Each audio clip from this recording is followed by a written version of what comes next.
ഈ ഗവൺമെന്റ് തുടർച്ചയാണല്ലോ. ഈ തുടർ ഭരണത്തിന്റെ ഒരു പ്രധാനപ്പെട്ട പ്രത്യേകത അസാധ്യമാണെന്ന് കരുതിയിരുന്ന പലതും സാധ്യമാക്കിയതിൻ്റേത് ഒരു ആത്മവിശ്വാസം പൊതുബോധമാക്കി വികസിപ്പിക്കാൻ കഴിഞ്ഞു. അത് വ്യവസായ മേഖലയിൽ കൂടി നന്നായി പ്രതിഫലിക്കുന്നുണ്ട്. ഒരു കാര്യം കൂടി, പ്രതിപക്ഷ നേതാവ് കൂടി പങ്കെടുക്കുന്നുണ്ട്, പ്രതിപക്ഷത്തിന്റെ സഹകരണം ഉണ്ട് എന്നുള്ളത് കൂടുതൽ കരുത്തു പകരുന്നുണ്ടല്ലേ? ഏറ്റവും ശരിയായ വ്യവസായം നടത്താൻ എനിക്കൊരു സംശയം, അവർ പറ്റുന്ന ഇൻഡസ്ട്രി അവർ നിർണ്ണയിച്ചു കഴിഞ്ഞിട്ടുണ്ട്. എന്താ സഹികരല്ല സംശയം.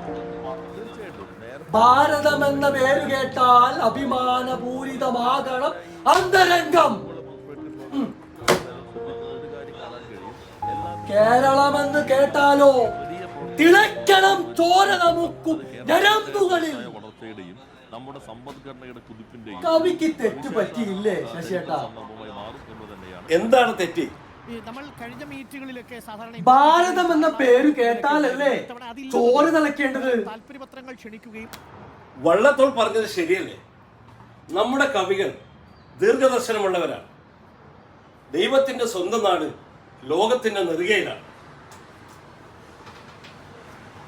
വിദ്യാഭ്യാസം, ആരോഗ്യം, ഗതാഗതം, വ്യവസായം, ദരിദ്രരില്ലാത്ത നാട്.